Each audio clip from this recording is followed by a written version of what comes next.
राजा बोला रात है, मंत्री बोला रात है, संतरी बोला रात है, सुबह सुबह की बात है। मैं जानता हूं देश की 100%, 100% नारी शक्ति का आशीर्वाद हमारे साथ है। मैं देश की हर नारी को विश्वास दिलाता हूं, हम महिला आरक्षण के रास्ते में आने वाले हर रुकावट को खत्म करके रहेंगे, हटा करके रहेंगे। अर्धांगिनी मुक्त पुरुष जब नारी युक्त सत्ता की बात करता है तो कथनी और करनी एक दूसरे की चुगली करने लगते हैं। हम समझ नहीं पाते हैं तब भी, जबकि हमारे साहित्य और समाज में इस तरह की सामग्री भरी पड़ी है, जैसे जिन पैर न फटी बिवाई, टेका जाने पीर पराई। सत्ता के लिए नारी की पीर इसलिए भी पराई सरीखे हो चली है कि एक किंवदंती सिस्टम में गहरे बैठ गई है। राजा बोला रात है, मंत्री बोला रात है, संतरी बोला रात है, सुबह सुबह की बात है। सवाल उठता है, क्या महिला आरक्षण की 2023 वाली सुबह राजा, मंत्री और संतरी की आंख से पट्टी हटा पाएगी, बता पाएगी कि वह आज की नहीं 2.5 साल पहले की सुबह है। राजा, मंत्री और संतरी के ऐसे झूठ फरेब उसे रात नहीं साबित कर सकते। बिल्कुल, क्योंकि महिला आरक्षण की सुबह के पास सुबह होने के सबूत मौजूद हैं। तथ्य और कथ्य के रूप में गवाह खड़े हैं आज के मुद्दई के स्वरूप में। मुद्दई नंबर 1, प्रधानमंत्री नरेंद्र मोदी।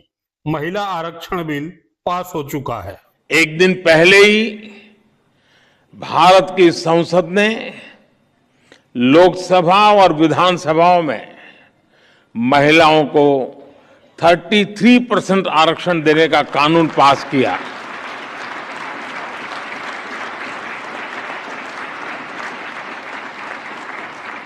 नारी शक्ति वंदन कानून भारत में विमेन लेड डेवलपमेंट की नई दिशा देगा, नई ऊर्जा देगा।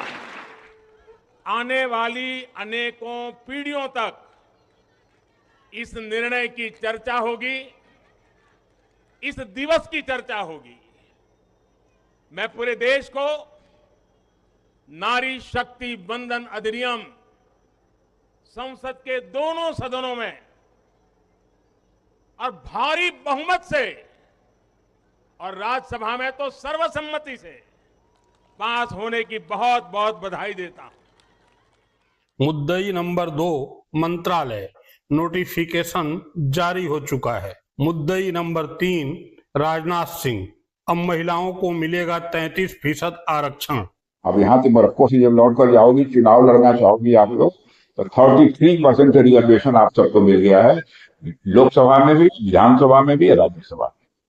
जरा सोचिए कि जब महिला आरक्षण की सुबह इतनी मजबूत है कि अतीत में ही सही उसके होने की गवाही आज के उसके मुद्दई ही देते फिर रहे हैं, तो फिर राजा, मंत्री और संतरी रात है, रात है, रात है, अर्थात महिला बिल गिरा, बिल गिरा, बिल गिरा चिल्लाकर क्या ही कर लेंगे।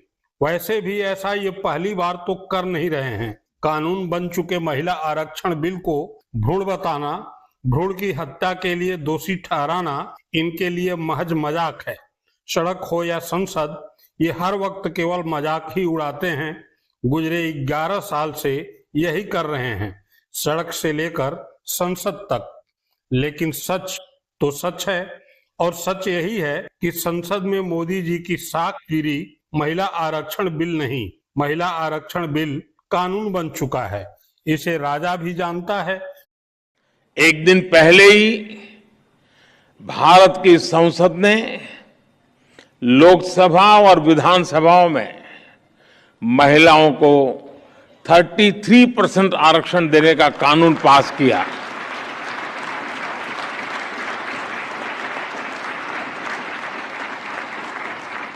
नारी शक्ति वंदन कानून भारत में विमेन लेड डेवलपमेंट की नई दिशा देगा, नई ऊर्जा देगा। मंत्री भी जानता है। नारी शक्ति बंधन अधिनियम मालूम है? अब यहाँ से मोरक्को से जब लौट कर जाओगी, चुनाव लड़ना चाहोगी आप लोग, तो 33% रिजर्वेशन आप सबको मिल गया है, लोकसभा में भी, विधानसभा में भी, राज्यसभा में। और संतरी भी जानता है। देखिए, सबसे पहले तो मैं कहना चाहती हूँ कि जो महिलाओं के सम्मान की, सुरक्षा की, उनकी समानता और समता की, उनके प्रतिनिधित्व की लड़ाई है, उस पर काले बादल जो मंडरा रहे हैं वो मोदी जी की देन है। नरेंद्र मोदी अगर चाहते तो 2018 में राहुल गांधी जी ने चिट्ठी लिखकर कहा था कि आप 2019 में लागू कीजिए महिला आरक्षण, हम आपके साथ हैं। मोदी जी ने नहीं किया। 2023 में नारी शक्ति बंधन अधिनियम को पूर्व सहमति से पारित किया। सोनिया जी, राहुल गांधी जी ने भाषण दिया, नहीं किया, उल्टा 2 शर्तें लगा दी कि परिसीमन और जनगणना के बाद लागू होगा, यानी कि 2034 तक लागू नहीं होगा। आज विपक्ष कह रहा है, आज कांग्रेस पार्टी कह रही है कि 543 सीट पर करिए, ओबीसी की महिलाओं को हक देकर करिए, अब आज पास करेंगे और आज की डेट से महिलाओं को आरक्षण मिलना चाहिए।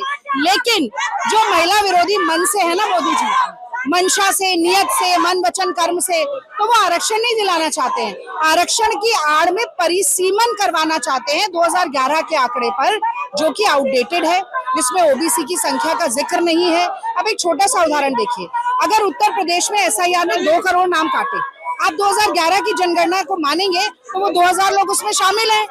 तो या तो मोदी जी मूर्ख हैं या जनता को मूर्ख बना रहे हैं। तो हमें ये बात समझनी है, महिला आरक्षण का बिल पास हुआ था 23 में, उसे लागू करना है, पार्टी उसके साथ है, कांग्रेस पार्टी, पूरा विपक्ष। परिसीमन जो दक्षिण भारत के प्रतिनिधित्व को संसद में कम करता है, उसको हम नहीं चलने देंगे, नहीं लागू होने देंगे, जो महिलाओं को, ओबीसी महिलाओं को हक नहीं देता है। और मैं अंतिम बात यही कहूंगी कि ये बोला जाता है, मुखिया मुख सो चाहिए, खान पान सब एक, पाले पोसे सकल अंग, तुलसी सहित विवेक। कल मोदी जी ने जब राष्ट्र के नाम संदेश दिया तो एक मुखिया की तरह, एक अभिभावक की तरह देना चाहिए था। उसमें महिलाओं के हक की बात करनी चाहिए थी, वो प्लान बताना चाहिए था कि महिला आरक्षण कैसे लागू होगा। उन्होंने केवल एक विलाप किया, एक रुदन किया कांग्रेस के खिलाफ। मैं समझती हूँ बहुत शर्मनाक है। लेकिन फिर मुझे ये भी याद आता है कि यही नरेंद्र मोदी है जो कांग्रेस की तत्कालीन राष्ट्रीय अध्यक्ष को जर्सी गाय कहते हैं, कांग्रेस की विधवा कहते हैं, जो रेणुका चौधरी को संसद में खड़े होकर एक महिला सांसद को शूर्पणखा कहते हैं, जो बंगाल की मुख्यमंत्री को दीदी और दीदी कह के तमाशा बनाते हैं, जो सीरियल रेपिस्ट प्रज्वल रेवन्ना के साथ मंच पर खड़े होकर वोट मांगते हैं, जो मणिपुर की बेटियों के हक में नहीं बोलते, जो उन्नाव और हाथरस की बेटियों के हक में नहीं बोलते, और पहलवान बेटियां तो उनके घर से 2 किलोमीटर की दूरी पे थी, जिनके बाल पुलिस पकड़ के घसीट रही थी, मोदी जी एक बार दिखाई नहीं दिए। तो मोदी जी खुद महिला विरोधी हैं, उनके सांसद, उनके मंत्री, उनके संतरी, उनके नेता सब महिला विरोधी हैं। जो बलात्कारियों को संरक्षण देते हैं उनके साथ खड़े होते हैं। वो कभी महिला बिल पास नहीं करने देंगे। और राहुल गांधी जी की जिद है, प्रियंका गांधी जी की जिद है कि महिला आरक्षण हम पास करवा कर ही रहेंगे।